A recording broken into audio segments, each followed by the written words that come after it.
Eli, and I've got a technique video for you today. I had a concept of some of the stupidest guard passes that I actually pull off and I've seen pulled off. Stupid because they're so simple, you don't think that they should really work, but I've seen them work either in competition or I've made them work myself plenty of times against people enough that I think they're legitimate. The first one that we're gonna start with is maybe one of the stupidest ones, and it's where if Matt's here on the ground and we're playing here like this, we're playing some kind of open guard, and I pull his feet to the floor. So I'm gonna get here, whether it's on the pants or whether it's just on the knees if we're doing gi or no gi. I pull his feet to the floor, he goes to sit up, so he's gonna play this kind of seated guard position.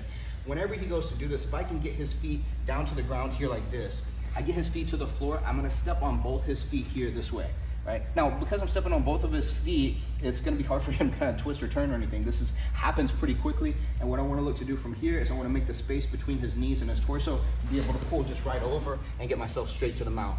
And it's gonna make people very upset whenever you do this to them, but you'll pull it off at least one time.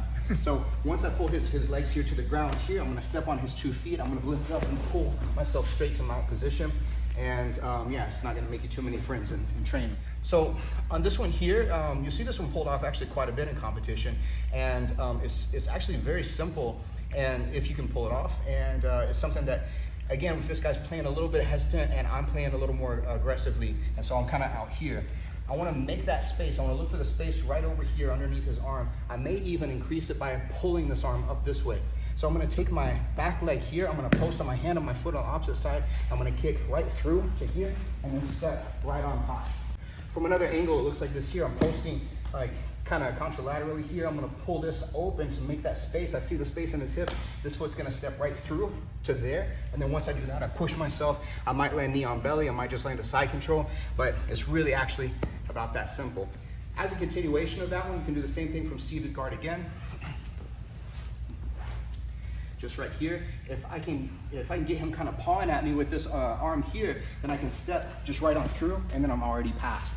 So this one's really looks like there's no way that's going to possibly work, but it actually kind of is here. So whenever we get to this position, maybe I'm playing on his head or whatever, and I'm going to circle a little bit to get him thinking. I'm going to step right through, and then again, we're back into that kind of position. On this one here, this is going to be a variation of a leg drag, and but I'm going to use a foot assist with it. The first time I saw this pull off really successfully was Keenan Cornelius using this against Paulo Miao.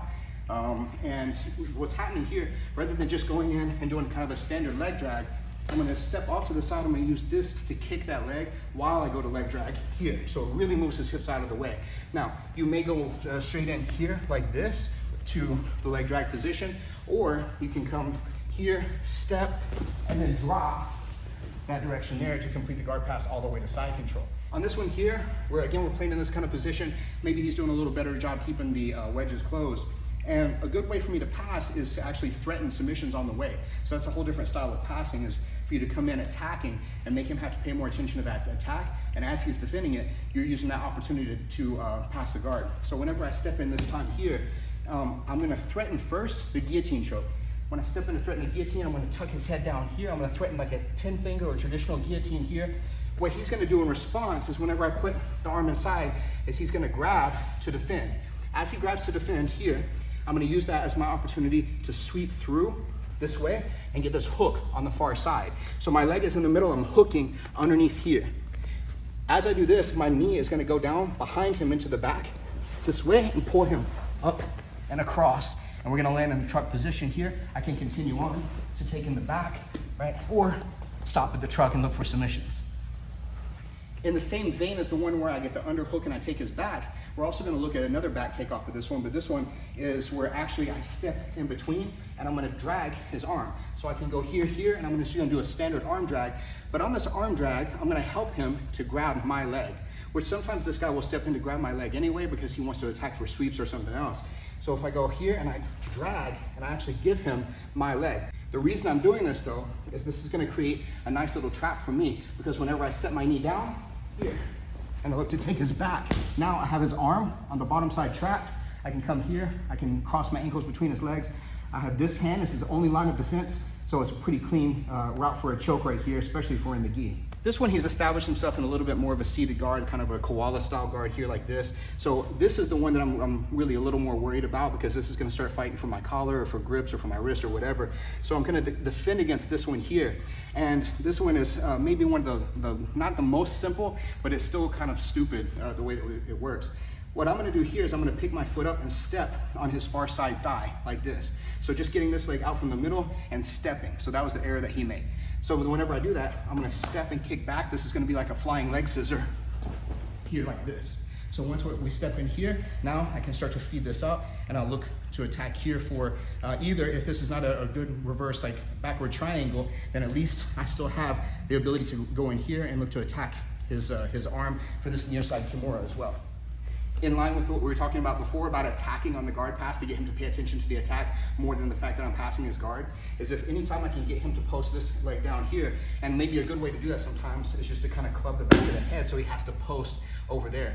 Once I see him post like that, then whenever I go to step inside, I can step in between the legs, or I can stay on the outside of the leg, and this hand is gonna come off and I'm gonna dive through and basically just do a shoulder roll over like this. Once I get the shoulder roll here, and then I lock in, so now I have this Kimura trap. The good thing about the Kimura trap from here is that he basically has one direction that he can look to go, or one direction he's gonna be most inclined to go, and it's not that way because he'll have to tear his own arm off. He's gonna try to turn back and face me sometimes, and that's gonna give me the ability to look to take his back from here, or finish the Kimura in some cases. So the most important theme about all of these guard passes that we're looking at today is about humility and degradation. So whenever I get into this position here, and I'm able to get in here, and I want to look to scoop, like I'm going to go double underhook pass, but my intention is not to double underhook and pressure pass off of this one. My intention is just to get around his belt or his pants. And once I get a hold of that here, I'm going to pick up, I want to dump him all the way over to turtle position, and then look to monitor to maybe set up my back take off of that. So it's going to make him feel really dumb that happened, but it's really sometimes difficult to defend if he's not already got a good grip game in place. These are definitely a lot of fun. You're gonna have some laughs whenever you train them with your training partners, and maybe even pull them off in competition and make a highlight reel or something. So anyway, I appreciate you guys watching. Keep watching Night Jiu-Jitsu and all the things. Thank you.